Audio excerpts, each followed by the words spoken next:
বন্ধুরা, আমার চ্যানেলে সবাইকে স্বাগত। প্রতিদিন মতো আজকে রান্না বান্না নিয়ে চলে এসেছি। এই যে আজকে রান্না করব, এই যে সব রকম সবজি কেটে নিয়েছি। এই যে বিনস, আলু, বেগুন, কাঁচকলা, মটরশুঁটি, এগুলো চিংড়ি দিয়ে করবো। আর তেলাপিয়া মাছের ঝাল করবো। তাহলে রান্নাটা শুরু করছি। এই যে কড়াইটা বসিয়ে দিয়েছি, এবারে মাছগুলো ভেজে নেব। আর এদিকে ছেলের জন্য একটু হলুদ সিটি গুলিয়ে নিচ্ছি, ছেলে খাবে। মাছগুলো দিয়ে দিয়েছি, এবারে ভেজে নেব। মাছগুলো এই যে ভেজে নিয়েছি, এবার তুলে নিয়ে সবজির তরকারিটা করব।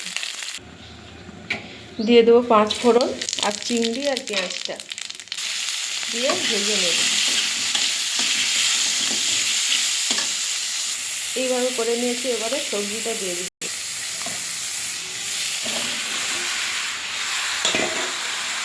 আপনারা সবজিগুলো আলাদা আলাদা ভেজে নিতে পারেন। আমি আলাদা আলাদা ভাবছি না, তাই আগে থেকে সবজিটা দিয়ে দিলাম ভালো করে কষে নেওয়ার জন্য।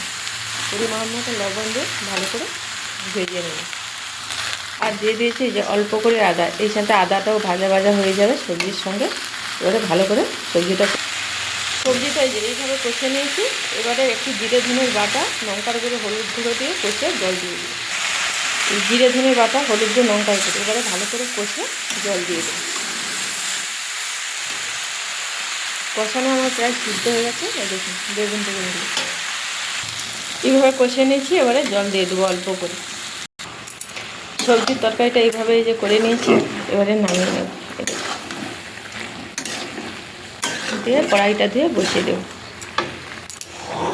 কড়াইটা বসিয়ে দিয়েছি দিয়ে এবারে মাছের ঝালটা করবো। আপনারা মাছের ঝালে আলুটা ভেজে নিতে পারেন, আমি আলুটা ভাজবো না। করে নিয়ে দিয়ে দেবো কালো জিরে, পেঁয়াজটা ভাজা ভাজা করে নিয়েছি। এবার সব মশলাগুলো দিয়ে কষিয়ে নেব। দিয়ে দিয়েছি জিরে ধনের বাটা, লঙ্কার গুঁড়ো, হলুদ গুঁড়ো আর আদা বাটা। এবারে ভালো করে কষে আলুটা দিয়ে দেবো। মশলাটা কষে নিয়েছি, মশলাটা তেল ছেড়ে গেছে। এবারে কেটে রাখা আলু আর টমেটো দিয়ে দেবো। এবার স্বাদ মতো লবণ দিয়ে ভালো করে কষিয়ে নেব। কষিয়ে নিচ্ছি, এবারে জল দেবো। এই টমাটোটা এইভাবে থাকবে, একবারে বলবো না।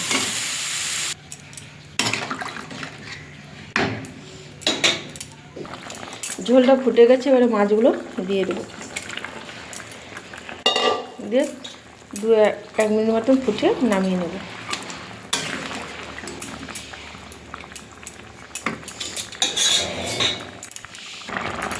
আলু দিয়ে তেলাপিয়া মাছের ঝালটা হয়ে গেছে, এবারে নামিয়ে নিচ্ছি। তাহলে যে মিশালি সবজি বলো, বিভিন্ন রকম সবজি হলো, চিংড়ি দিয়ে তরকারি আর আলু দিয়ে তেলাপিয়া মাছের ঝালটা হয়ে গেছে। তাহলে কেমন লাগলো কমেন্ট করে জানাবেন। ভালো লাগলে লাইক, কমেন্ট, সাবস্ক্রাইব করে দেবেন। সবাই ভালো থাকবেন, সুস্থ থাকবেন, পাশে থাকবেন। নেক্সট ভিডিওতে দেখা হচ্ছে। টাটা।